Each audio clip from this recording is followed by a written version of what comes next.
Save up to 70% at Mattress Warehouse today and sleep better tonight, knowing you got the best possible price. So where would you look to find the perfect mattress? In a little mattress store or Mattress Warehouse? Visit mattresswarehouse.com. It's Saturday the 22nd of February. I'm Jamie East, and this was a week that saw the US and Russia meet for peace talks in Riyadh, a war of words erupt between Presidents Trump and Zelensky, good news for those on NHS waiting lists, and plenty of red carpet action at the BAFTAs and the Mobos. Grab a cup of something hot, put up your feet, and get up to speed on the 7 biggest stories of the week. This is the Standout 7 from the Smart 7. It's news, but not the news. The Trump presidency has been exhausting so far, and we're only just over a month in. Interestingly, 3 new opinion polls this week show a sharp downturn in the 47th president's approval ratings, which may reflect a cooling of the American public's enthusiasm for his chainsaw approach to the American government, or it might just be driven by the rising price of eggs. This week saw Elon Musk's Department of Government Efficiency continue to slice its way through the US government, with his eager interns busy in the Department of Education, Social Security, and hoping to get access to the Internal Revenue Service next. Thousands of IRS agents have already been laid off, as Musk's team have requested access to the classified systems at the heart of the government's collections agency. US Congresswoman Elisa Slotkin had strong words for any UK parties thinking about soliciting donations from Elon. My best advice to British lawmakers is stay away from donations from Elon Musk. Don't let foreigners get involved in your elections. Do what you need to do without taking a hefty donation from someone who clearly has a global agenda, who clearly is enjoying the control he has over Donald Trump. Apart from slicing up the deep state, Trump's been busy in international affairs, causing chaos in Gaza and then intervening directly in Ukraine by calling Putin to suggest peace talks. Tuesday saw the first round of those talks in Saudi Arabia, as both US and Russia appeared keen to reset their relationship and pledged to continue high-level discussions on topics including the war in Ukraine. It's a remarkable turnaround 3 years after Russia invaded its neighbour, and even as the talks were going on, air raid sirens were still sounding in Kyiv. Russia's made no concessions and showed no sign of making any, as American Secretary of State Marco Rubio explained that his boss wants a deal, as he denied any suggestion that Ukraine had been refused a seat at the table. No one is being sidelined here, but President Trump is in a position that he campaigned on to initiate a process that could bring about an end to this conflict.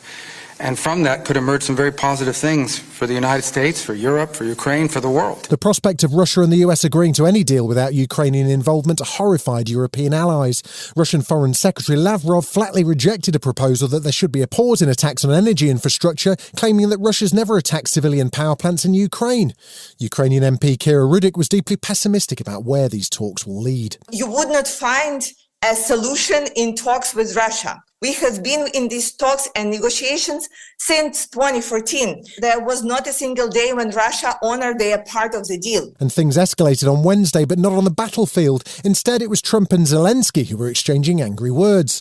Trump seemed to have adopted a series of false Russian talking points about the war, making claims that Zelensky started it, that he's polling at 4%, and that Ukraine needs to call an election immediately. Zelensky seems to have run out of patience after his attempts at diplomacy with Trump have seen things becoming increasingly bleak. However, he may have made a strategic error in calling out Trump's disinformation. We have seen this disinformation. We understand that it is coming from Russia, and we have evidence that this is being discussed between America and Russia. President Trump, with great respect for him as a leader, unfortunately lives in this disinformation space. And things just went from bad to worse, with Trump speaking in Miami and ramping up his criticism of Zelensky, describing Ukraine as shattered and saying the only thing that the Ukrainian leader is good at was playing Joe Biden like a fiddle. A dictator without elections. Zelensky better move fast or he's not going to have a country left. Got to move fast. And as the week went on, Trump was described as fuming on Thursday over Zelensky's refusal to bend to the American president's will.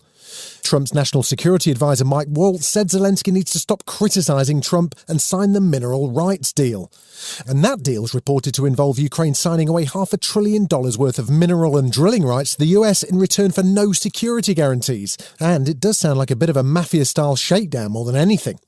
In advance of Sir Keir Starmer's trip to see Trump next Thursday, Culture Secretary Lisa Nandy was politely but firmly pushing back. We don't consider him to be a dictator. He is a democratically elected leader. We take a different view about that, and we've made that very clear, that President Zelensky is a legitimate leader. Former British Ambassador to Ukraine Lee Turner said Ukraine's allies need to be clear and united in the face of what is clearly Russian disinformation that Trump has picked up on. It's absolutely essential that everybody who's dealing with the Americans makes clear to them, and particularly to President Trump, he really has swallowed Putin's Kool-Aid, makes clear that an outcome to this conflict which leaves Russia in control of any significant amount of Ukraine is equivalent to Russia winning the war.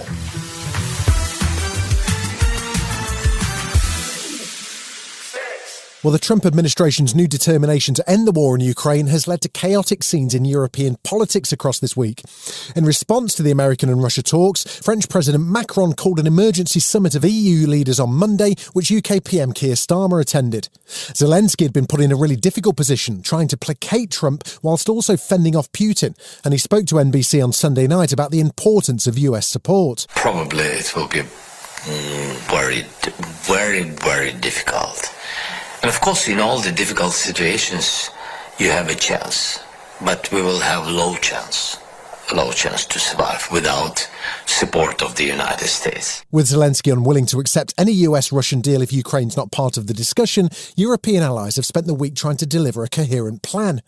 Keir Starmer said he'll consider deploying UK troops as part of a peacekeeping force and would put it to a parliamentary vote if necessary. But with a Trump meeting in Washington due next Thursday, he's got one eye on the American audience. There must be a US backstop, because a US security guarantee is the only way to effectively deter Russia from attacking Ukraine again. Meanwhile, Russia appeared to be pushing for a US troop withdrawal from Baltic states, a prospect which deeply concerns European leaders and is something which could severely weaken NATO. Russian Foreign Minister Sergei Lavrov certainly sounded like Putin's team were in charge of the meeting with Trump's team when it came to European nations. If they are going to weasel out some cunning ideas about freezing the conflict, while actually intending, as is their custom, nature, and habit, to continue the war, then why should we invite them at all? In the aftermath of the Saudi Arabia summit between Russia and the US, European leaders met again on Wednesday.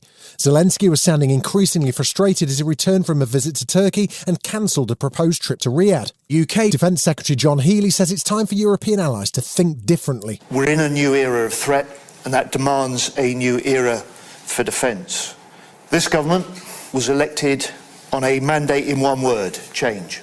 And as a new government, we're delivering for defence over these first 7 months. Lib Dem Deputy Leader Daisy Cooper said that whilst it's important to consider defence spending in the light of the new Trump approach to Russia, any plan that involves cutting public services has to be a non-starter. We've said time and again there are other ways of doing this. If you reverse the tax cuts on the big banks, that would raise $4 billion a year. You could increase taxes on the big tech companies and the big gaming companies. That could raise a few billion as well. And with Trump openly calling for elections in Ukraine and referring to Zelensky as a dictator, Russia continued the war with more missile strikes, and Putin reporting that Russian troops have pushed into Ukraine from Kursk. As US military aid seemed to be drying up for Ukraine, the US and European allies are gearing up to offer more support and potential peacekeeping troops on the ground. NATO Secretary-General Mark Rutte has been warning his numbers that they need to step up spending, or as he put it, they may get a call from a very nice man in Washington. We must dig deeper. The world is becoming more dangerous. But NATO remains ready to deter and defend, to tackle the range of challenges we face together.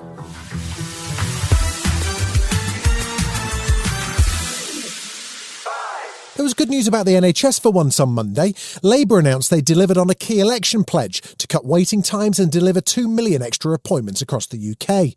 Waiting lists have now come down for 4 months straight, and Prime Minister Sir Keir Starmer said the news is a real shot in the arm for the NHS. I said that we would get 2 million extra appointments done, and I'm really pleased that we've done that with 7 months to spare. That is really good. It shows what you can do with a plan that you put into action, working with doctors and nurses, NHS staff. Health Secretary Wes Streeting said the extra appointments were made possible by a new approach to evening and weekend working, and that 31 million operations, appointments and tests were carried out in the period between July and November last year.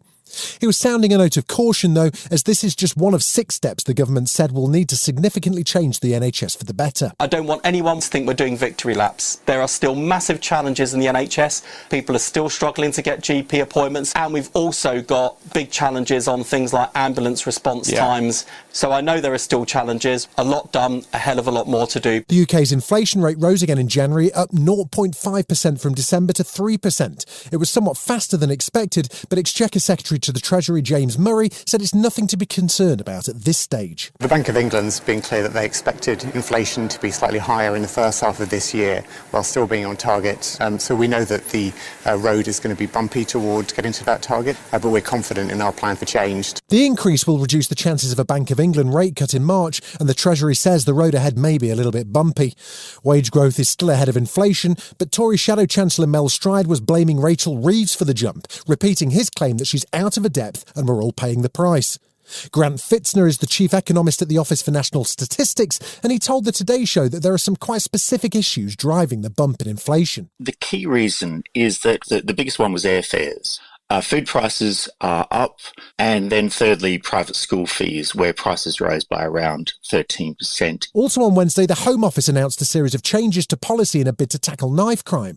The new measures will include making retailers report suspicious or bulk sales to the police and increasing jail sentences for selling illegal so-called zombie knives or selling knives to children. It comes as the UK struggles with an epidemic of knife crime, with over 50,000 offences reported in the last year. Campaigners like Idris Elba have called for more radical and simple measures like rounding the tips of all kitchen knives.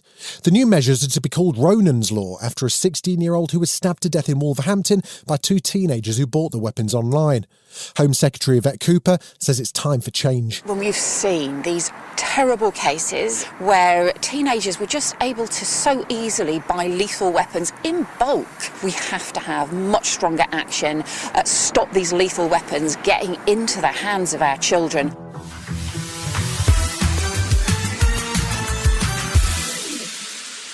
Despite Trump's threat that all hell would break out, Hamas released just 3 Israeli hostages last Saturday, which was back to the original ceasefire timeline. In return, the Israeli government released 369 Palestinian prisoners as planned, and it appears, for the moment at least, Gaza stepped back from the brink. PM Netanyahu, though, seems intent on pressing ahead with the Trump Riviera plan, as he enthused about the US president, while welcoming new US Secretary of State Marco Rubio. President Trump is the greatest friend that Israel has ever had in the White House.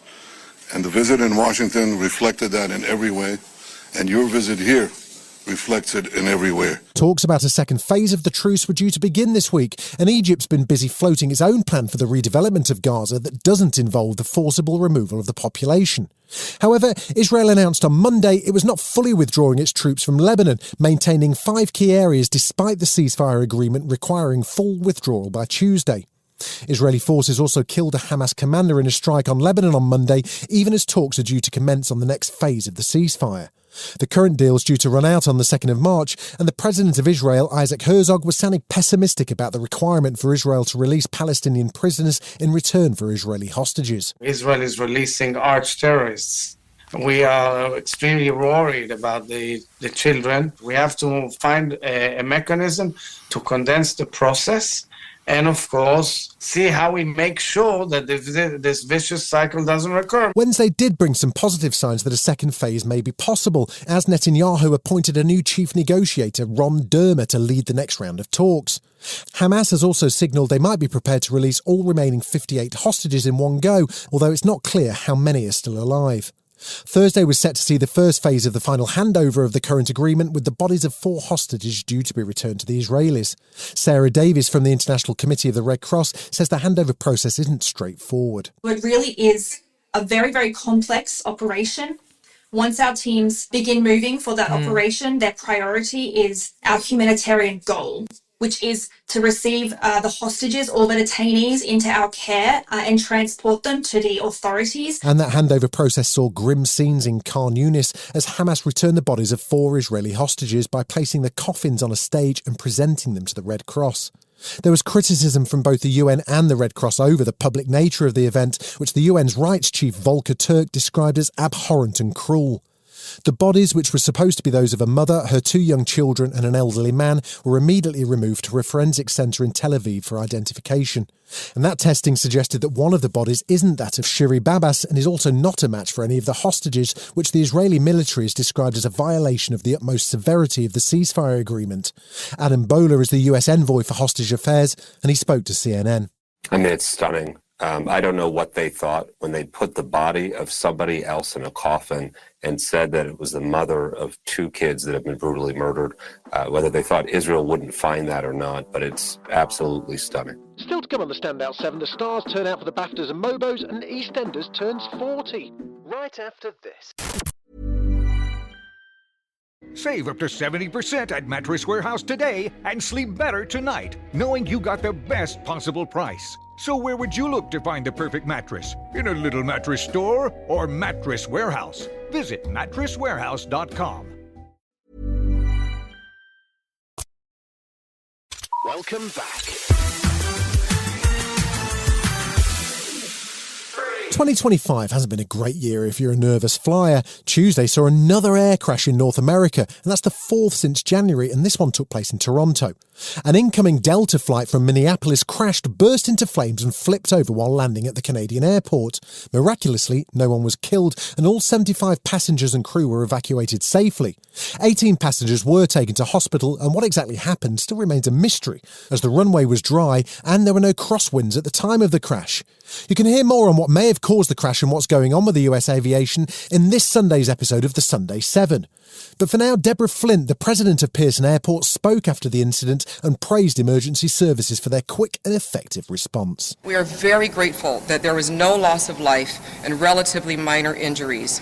We are very focused on the care and the concern and the passengers and the crew, some of whom have already been reunified with their friends and their families. Others we have in a comfortable place right here at the airport in an environment where they're getting a lot of care and support from my staff.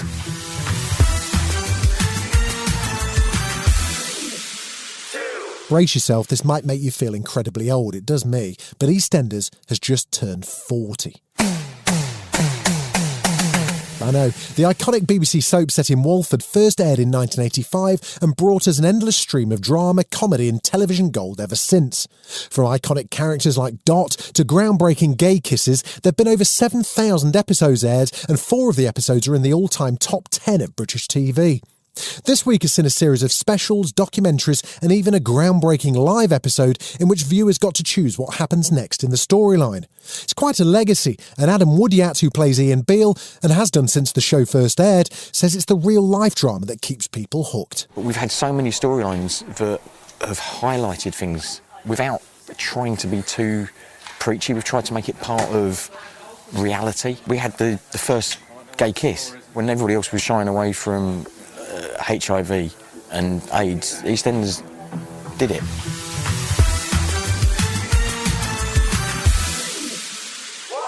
The 78th BAFTA Awards took place on Sunday night in London, hosted once again by David Tennant. There was a star-packed crowd in attendance, including the cast of Wicked, Demi Moore, Irish favourites Kneecap, Selena Gomez, Coleman Domingo and many, many more. Warwick Davis was awarded a BAFTA Fellowship, while Conclave, the papal thriller starring Ralph Fiennes, started the night with 12 nominations and won 4, including Best Film. The Brutalist also picked up 4, but Demi Moore will be surprised to have lost out as Best Actress to Mikey Madison for Honora. Emilia Perez, which has struggled with controversy, won only 2, Best Film Not in the English Language and Best Supporting Actress for Zoe Saldana, who had a special dedication for her award. To my nephew, Eli, he is the reason, they are the reason I signed up to do this film in the first place. So as a proud aunt of a trans life, I will always stand with my community of trans people. It's a big week for awards as the Mobos took place in Newcastle on Tuesday, celebrating the best in black music and culture. Rapper Central C made history as he was named Best Male Act for the 3rd time and is now tied with Stormzy as the most awarded rap act. The Mobos is more than just music these days though, with Louis Anderson picking up the best performance in a film or TV show for his role in Interview with a Vampire. Bashi won Best Album and Best Hip Hop Act after taking 15 years off from music. There was also a special award for founder Kanye King after her recent cancer diagnosis. For nearly 3 decades, I've put everything on the line to build this platform. Mobo was never just about music, it was about justice, it was about recognition, it was about changing an industry that once refused to see us. You've been listening to The Smart 7. We'll be back tomorrow at 7 a.m. Hit that follow button and have a great day. Give us 7 minutes, we'll give you the world. Save up to 70% at Mattress Warehouse today and sleep better tonight, knowing you got the best possible price. So where would you look to find the perfect mattress? In a little mattress store or Mattress Warehouse? Visit mattresswarehouse.com.